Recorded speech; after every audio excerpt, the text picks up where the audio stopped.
Waking up, feeling the taste of our fight last night. Breaking up, Hey, j'espère que vous allez bien. Aujourd'hui je vous retrouve avec mon frère Pavel. Salut. On est à Amiens, il fait beau, il fait chaud. Alors on en a profité pour faire une petite session sport. Comme promis, on est motivé, enfin surtout mon frère, moi un petit peu moins. Aujourd'hui on va parler sport, motivation, mais aussi bien-être, alignement avec soi, ses envies, ses besoins. Il a aussi un copain qui est venu, donc c'est super, on va aussi pouvoir partager nos perceptions, c'est parti.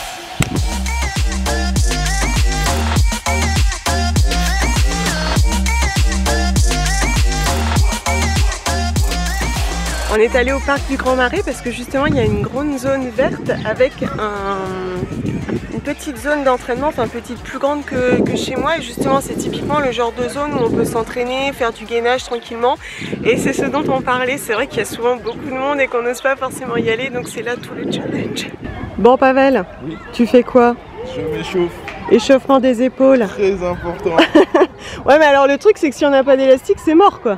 Faut le faire dans le vide? Non, ouais, tu peux faire dans le vide. Là, c'est déjà pour mettre une petite tension. D'accord. En fait, le but, ça va vraiment d'injecter un maximum de sang dans les muscles. Tout à fait. Donc ça, on le fait combien de fois d'après toi? Ouais, une vingtaine de fois. Et tous les échauffements, il y en a pour 5 minutes. Il y a plusieurs mouvements, après ça dépend ce que tu travailles. Et toi, Abdra, tu t'échauffes pas? Moi, je fais un peu de tout, moi. D'accord, t'as raison. Moi, j'aime pas trop les échauffements. Mais justement, c'est là tout l'objet de la vidéo.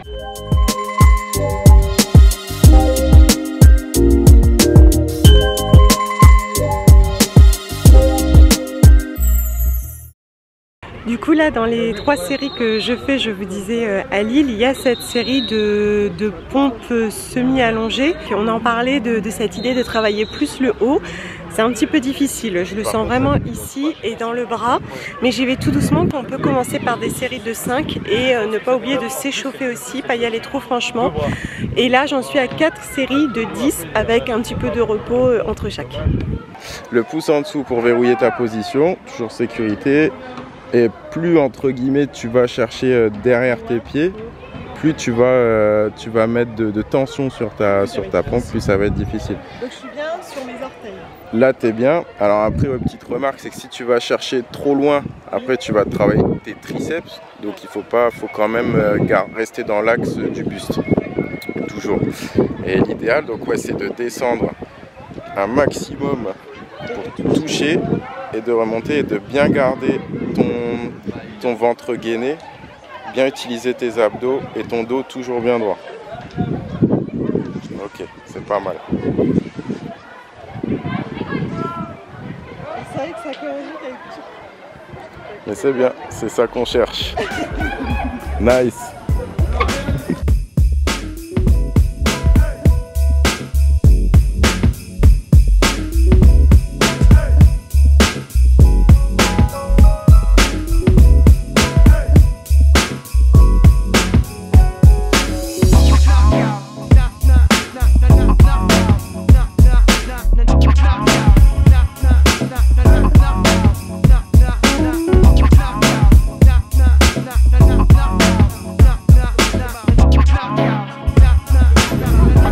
Et donc toi Abdra, c'est quoi ton objectif? Monter le muscle up, réussir à passer et faire 10 tractions d'affilée sans élastique. C'est bien, t'as commencé il y a combien de temps?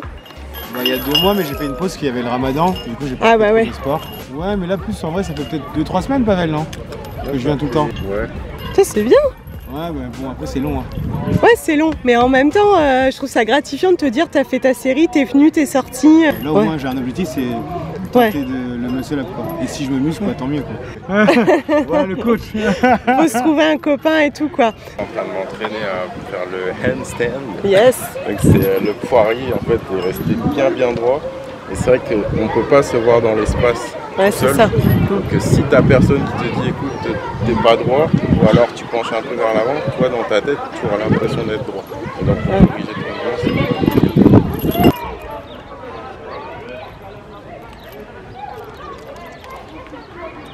ah yes. C'est bien. T'as réussi? Ouais. Bravo. Et donc ça t'a pris combien de temps?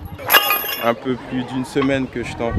Ouais, à fond quoi, tu travailles dessus à fond. En lesté à 5 kg, j'essaye, ça passait pas. Mais là, c'est passé. Bravo, satisfaction. Yes.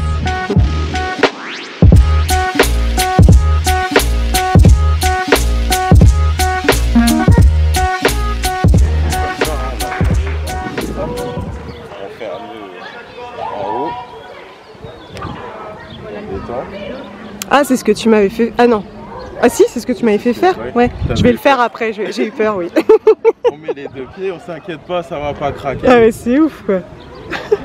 On attrape. Ah oui, je vais essayer de le refaire. Plus que la largeur des épaules. Bien le pouce qui enroule. Et dans un premier temps, on va chercher à monter le plus doucement en étant bien gainé, jusqu'en bas. Okay. Bien gainé, on gaine. C'est la première étape. Et on descend, on contrôle. En contrôle. Ok. Je vais essayer. On va gagner en force. Ok. Déjà là, je vois même pas comment je mets mon pied. Alors là, bon, c'est plus ton élastique qui est dur, plus c'est dur. Prends plus en bas, parce qu'en fait, plus tu vas prendre proche, plus tu vas prendre. Voilà. Non, mais je vais m'envoler si je fais ça. Non, non, non. Prends-le tout en bas, le plus en bas possible. Ah, je veux ça bien. Là, tu peux le poser par terre. Ouais, vas-y, t'inquiète pas, ça va pas craquer. Ok. Voilà. Ensuite, là, tu te relèves avec ton pied gauche. Et là, tu mets ton pied. Ça va bien. Voilà. Parfait. Non, tu sautes. Et donc là, on monte le plus doucement possible. Le pouce qui entoure. Ouais, toujours. On sécurise. Bon, après, en fraction, tu n'es pas forcément obligé. Sauf que tu auras plus de force si tu pars sans ton pouce. Et là, je pars. Et là, tu montes le plus doucement possible. Et on descend. C'est trop dur.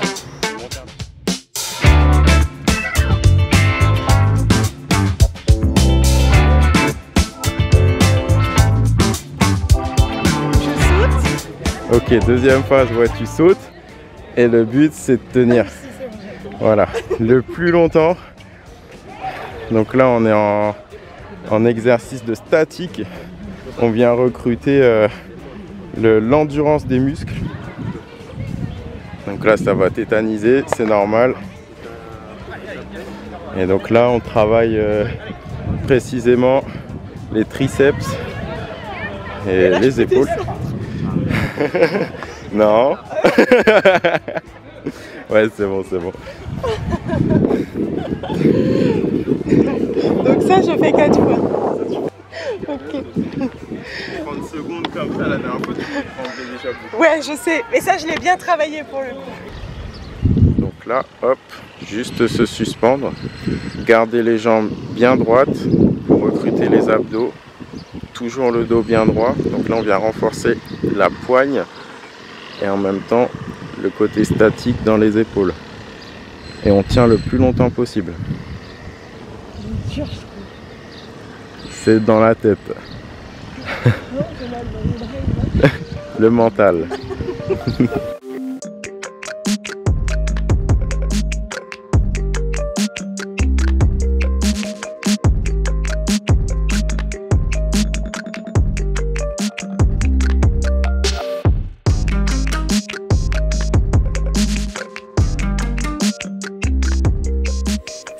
Un moment super sympa. Je suis trop contente de vous avoir emmené avec moi parce que j'ai trouvé que l'instant était idéal.